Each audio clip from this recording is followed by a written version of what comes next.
Hi, I'm Hershey. Hi, this is Ashley. And you're on, sorry. You're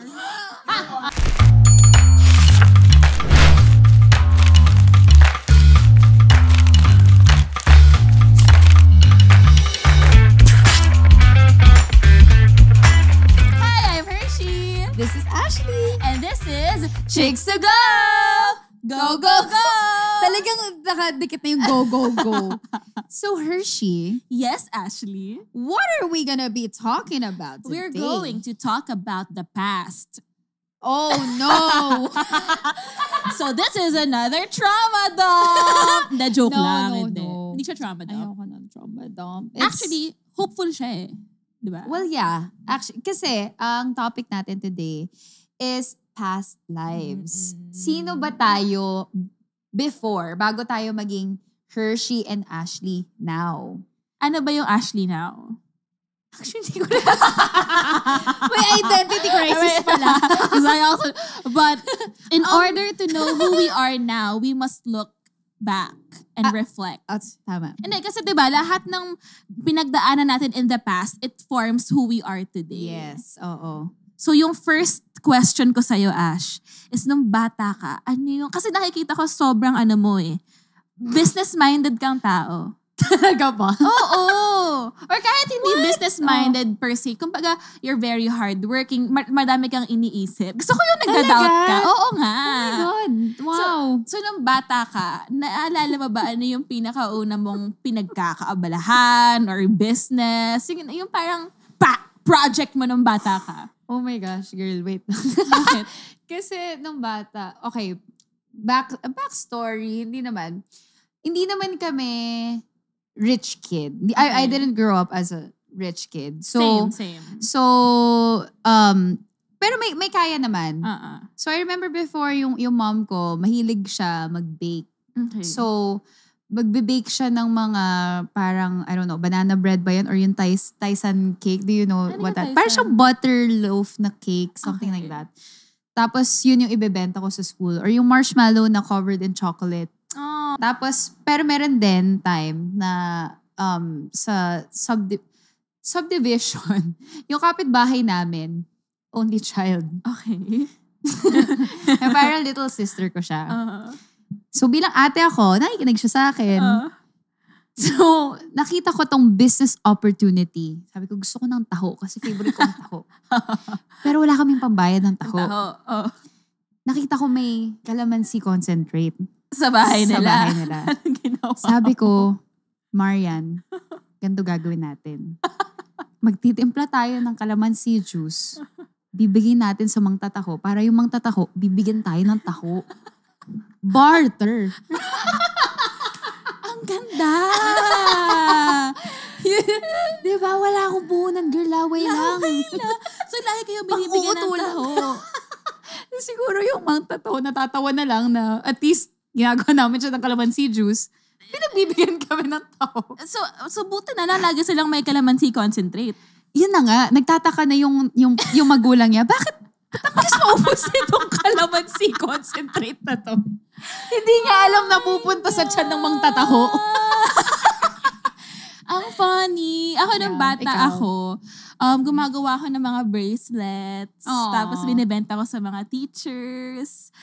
Oh my God! Ito ba yung parang ano ba yun?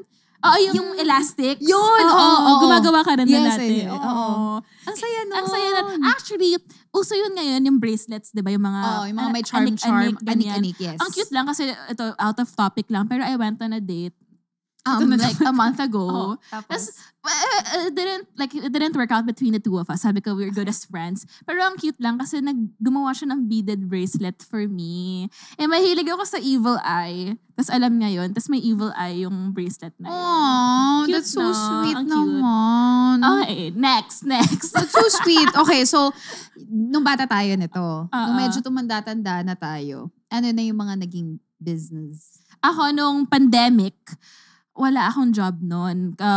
I left ABS-CBN as a writer. Naging writer ako before eh. Wow. So, intellectual. So, okay. Oh. So, pandemic, walang work. Nagbenta ako, nag-resell ako. So, kumuha ako sa Divisoria ng mga yoga mats. Tapos niresell ko siya sa Facebook, sa Instagram. So, literal na ako yung HM sis.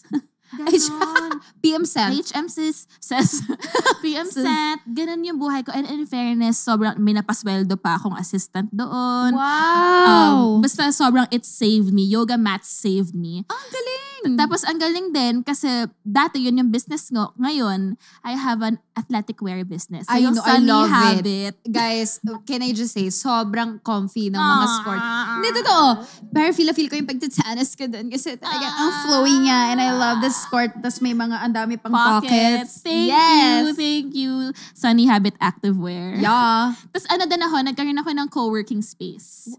Grabe. So, I was 24 years old nito. Nag-open kami ng co-working space sa Maginhawa. Oh. Tapos, ang sad nun, kasi 2019 siya nag-open. Tapos, in a few months, the pandemic happened. So, wala nang magko-co-working space. So you had to close. We had to close it. Tapos, naalala ko nun, ang sad, kasi lahat ng savings mo, pinor mo doon, you had so much dreams about it. Tapos, magko-close siya because it's something na hindi mo kontrolado. Tapos, I remember thinking na, yung it survived na 1.5 years. Tapos when Matagal na rin Okay. When we closed it, ang daming nalungkot kasi we formed the community na. Tapos sabi ko, ang sakit siguro kung one day I pass by Maginhawa. Tapos yung Aral Trip co-working space, iba na. Na parang alam mo yun, yung meron kang physical space na you poured your life into. Ito siya ngayon. And one day I will walk by it and people will not know that a 24-year-old dreamt of this place. A 24-year-old poured all her heart. They will not know that. So I avoided Maginhawa for such a long time. Tapos, after a few years, bumalik ako doon. Tapos I stood in front of it. Tapos naging na siya. Ito na naman ako sa drama ko. Naging parang Mediterranean restaurant siya. Tapos after that, naging coffee shop. Nasabi ko, parang ang daming beses siyang nag-iba-iba. Tapos sabi ko, that's the seasons of life. Na, ba't ka natatawa? Hindi, ang cute mo kasi alam ko sobrang ikaw to. Yung ganyan na, ang deep na ng mga but gets ko. Imagine mo like, it's a visual image na every time you pass by, iba na yung itsura niya. And there are different people who will come to that place, different stories na na-form doon, na ganun yung buhay, no? It just goes on. And masakit isipin na for some people, hindi nila alam na project ko to, passion ko to, mahal ko to, and wala na. But it's okay. Ganun It's talaga. okay. Kasi you are meant for better things in the future. So okay lang yun. At least, na-experience mo na siya when you were 24.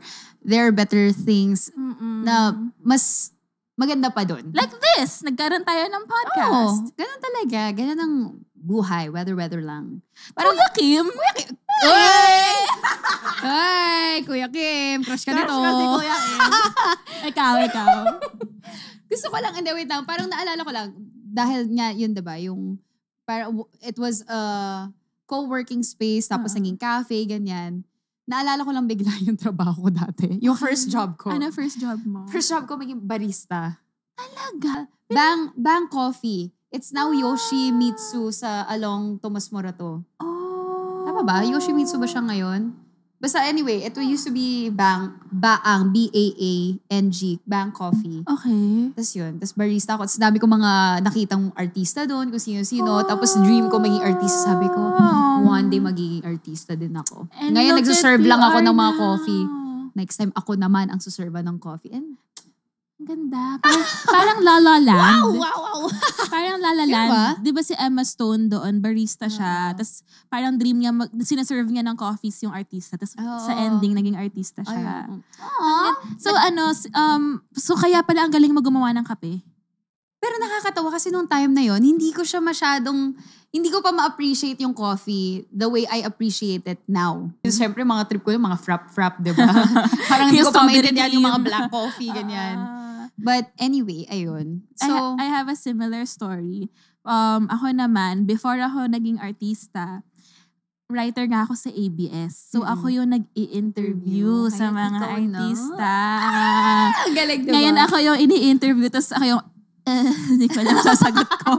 Mema. Joke. Ganon. Joke. Pero yung it's so funny na ayun, ako yung sa red carpets, ako yung what's in your bag? Sa mga photoshoot, ako yung gagawa ng cover story. Ngayon, ikaw na.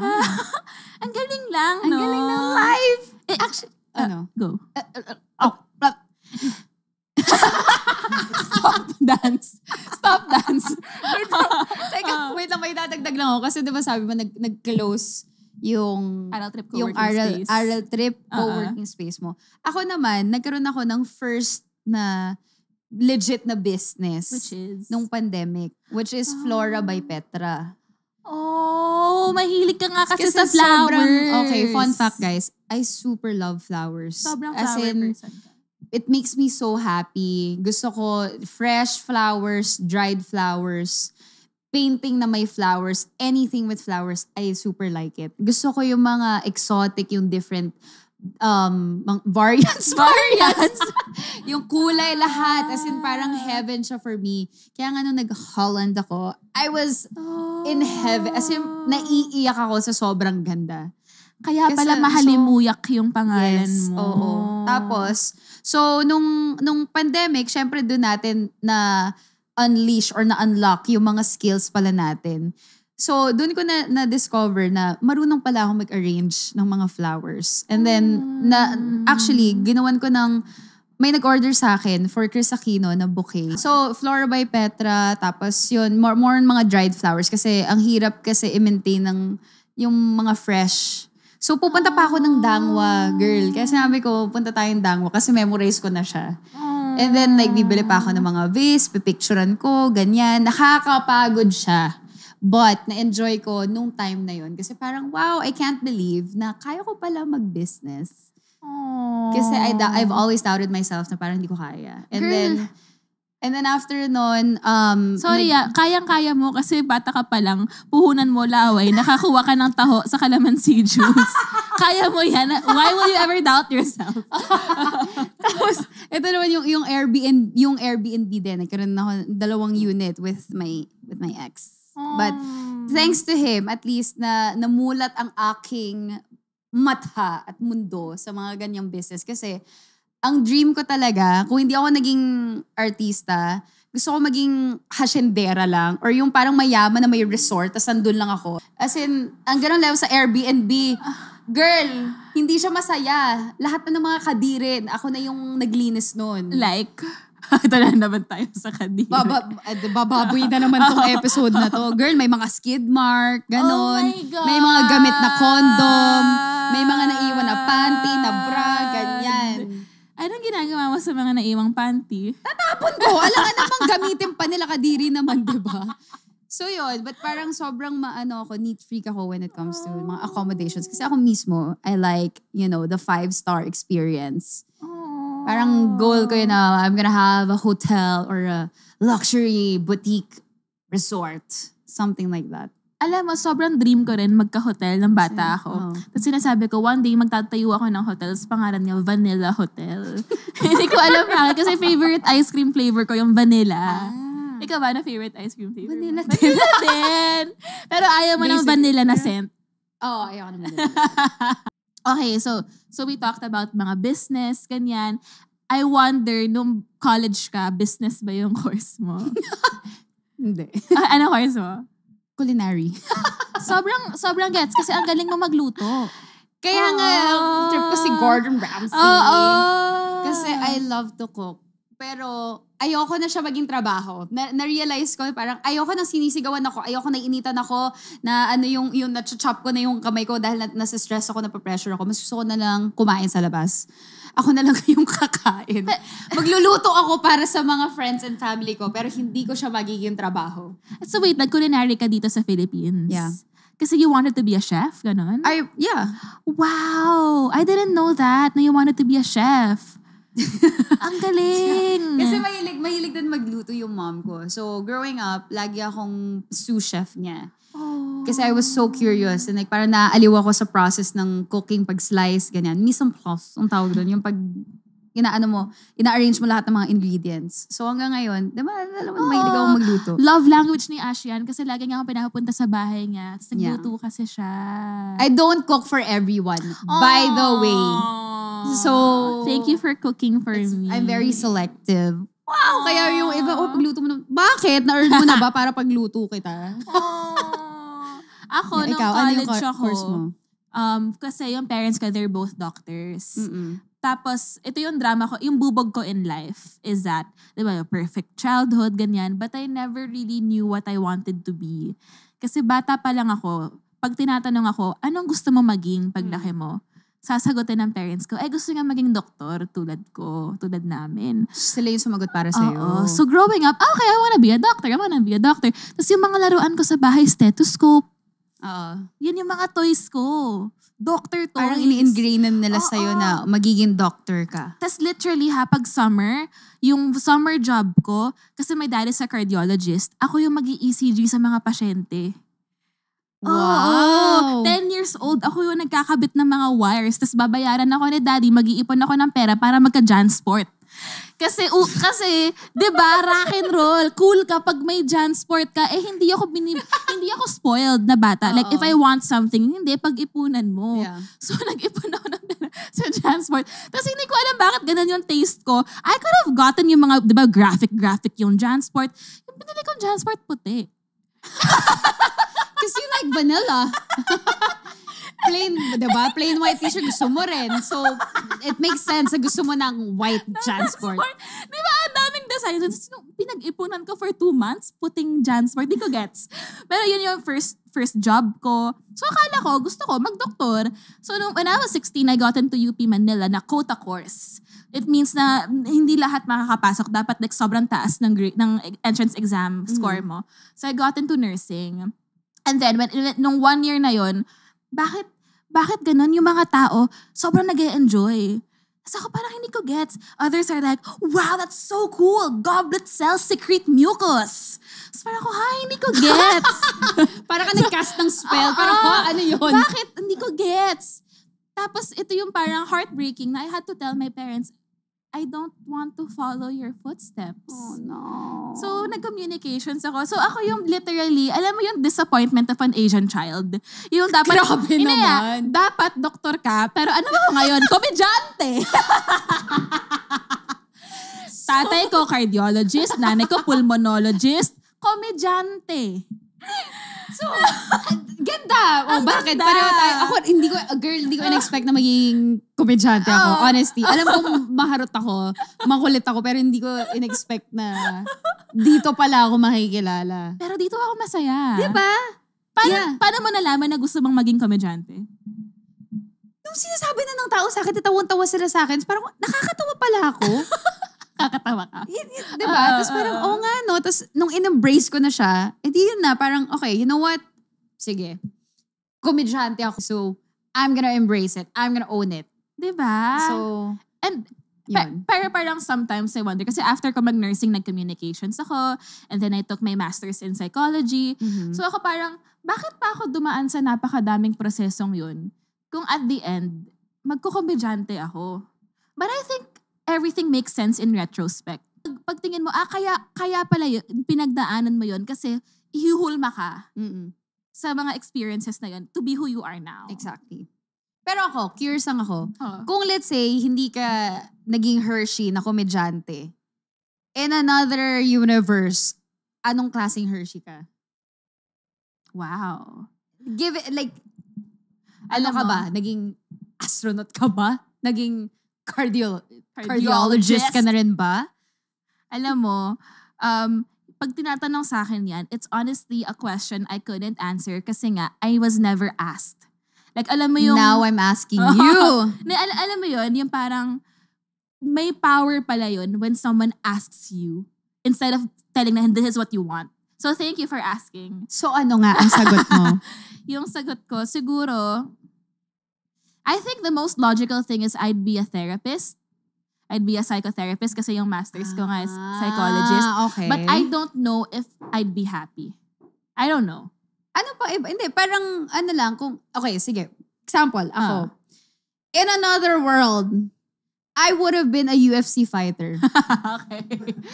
Dude, wait. Do you get what I mean? Okay. Like, I mean, diba? Kung Okay. given a chance, why not? This was way before Ronda Rousey. When I was 12 years old, nag-elorde ako. Meron akong, like, I was so drawn to martial arts, boxing, like taekwondo, all that. Sobrang, siya sa akin, intriguing siya sa akin. And then, nung nag-elorde ako, sinabi ng coach ko na actually, malakas ka. Damn, that's what I wanna hear. Let me compete. So, yung nanay ko, hindi ka magpapabasag ng mukha dyan. But ako, I wanted to be a fighter. So, that's one. Kung hindi ako naging fighter, I would have been a racer. Race car. A race car? A race car. Hear me out. Yun. Pwede yun. Racer. Or pwede rin, kung talagang hindi ako tinamad dun sa kitchen, a chef. Probably. Gusto ko rin maging flight attendant. Asawa mo si Gordon Ramsay. Uy. Gusto ko rin maging flight attendant. Alam mo yun, parang ang daming like, ang dami kong gusto. Ganyan. Ang ganda. Okay, meron na ako. Number 1, a starving artist in New York. Sobrang ang specific. Okay. Kaya alam mo yung parang, I just wanna do arts. It's what I want. And sige, pwede hindi ka maging artist ko. Maging artist ako. Tapos I will work for it. Ganon. Okay. Dapat New York. Tapos may kinikis ako sa balcony ng isang apartment. Ito, fantasy na naman. Tapos, anyway. Sino pa? Sino pa? No, I mean, hindi kasi mga different, okay, so starving artist. Or, sige, not so starving artist naman.